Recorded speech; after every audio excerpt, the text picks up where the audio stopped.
First one. I'm meeting my partner's parents for the first time next week. Okay. And I am so nervous. Yeah. I've never met them during the time we dated because we lived abroad. His parents lived here in the States. There was also never a time to meet them at the wedding because we eloped. Bum, bum, bum. Yeah. After our elopement, his mother sent me a private note to let me know how devastated and upset she was for robbing them of this magical moment. That's she right. went on to add, she's never going to forgive me. I've never told my partner about this note. Should I tell him? Chesley, why are you laughing? Before we meet his parents, I want my mother-in-law to love and trust me. Whoa. Sincerely scared, Sarah. She should be. She should be. A mother's son, you know, very close relationship, tight typically, you know, that kind of thing.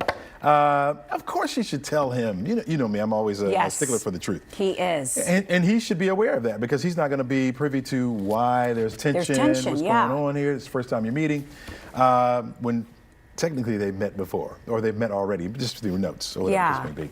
But no, tell the truth. Tell the truth. Tell them all about it. Tell him all about it, but also digging a little bit deeper, it was the son's decision to elope. Yeah. So he needs to be sticking up for, in my humble opinion, for his wife, saying, this is, Mom, the decision that we made. So first and foremost, yes, tell your husband. You need him on your side with this. And also, as the man, you take the brunt of this. The decision was all not this, you know, your wife. So, you know, tell your mom, look, we were abroad. This is the decision we made, but we're coming to visit you and we're so excited and we love you. This wasn't a dig against you. It was our decision. She's not going to like Sarah anyway.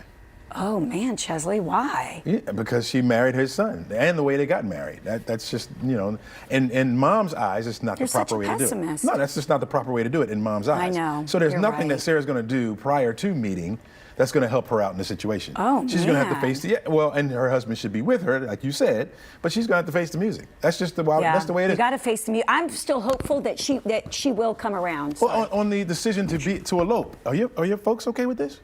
Because typically what happens is a wedding, and we all know that. So did you ask the question, hey, we're going to elope? That's okay. I'm with you on that. You good? You know, your folks may be upset. Are you with me? Right. Right? And then a note came in and you didn't share that? I got a problem with that. I got a problem with that. That's holding back the truth. Yeah. I got a problem with that. You got a problem. Wait, you got a problem with them eloping in the first place and holding back. Not talking about it. Talking about the whole. Right. You're going to meet the parents anyway, eventually. Are your parents good with this? Are your parents good with this? Are we good? Do we know what we're doing? Yeah. And then the letter comes in. She doesn't tell her husband. Yeah, you've got to.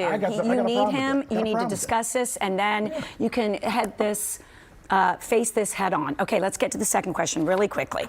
All right, here we are. Love doctors. My daughter's wonderful, 24 years old, currently obtaining her doctorate of occupational therapy, 2.5-year program. She recently mutually ended a 5-year relationship with a guy she thought would be her soulmate.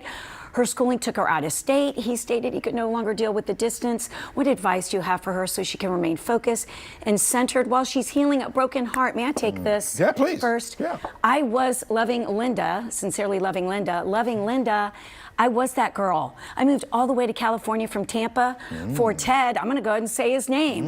And then 6 months later, Ted needed space, and space always had a name. And her name was Betty, Sally, Cynthia, Susan, something. And I was heartbroken. And my poor mother was going, oh my God, how do I help her through this? And I'm going to say, Linda, she's got to sit in this pain. There is nothing you can do but be supportive. Let her cry. Let her, and then she has to just start focusing on her studies, but she's got to get through it. I would cry. I let myself feel the feels. I had ice cream. I went to Blockbuster Video and got some movies. And Chesley, I made it through the rain if we're going to go back to Barry Manilow. Are you okay now? I mean, is everything all right? It sounds like you know. I move across the country for that guy, and he dumps me. Thank God I had a good news anchoring job. That scoundrel, Ted, he finally got married at the ripe old age of 53 last year. Anyway, what? Tell me. Enough said. How does the mom, we have 20 seconds. How does the mom help her daughter?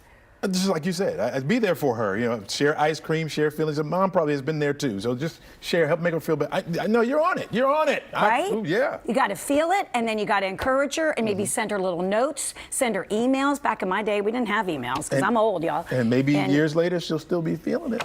Maybe. I'm feeling the anger, Chesley. But you're good, though. I'm kidding. I'm so good. Listen, unanswered prayers. Remember that song? Because I'm very happy with Ted Jim. was his name, Ted? Yeah, Ted Kennedy, like the senator.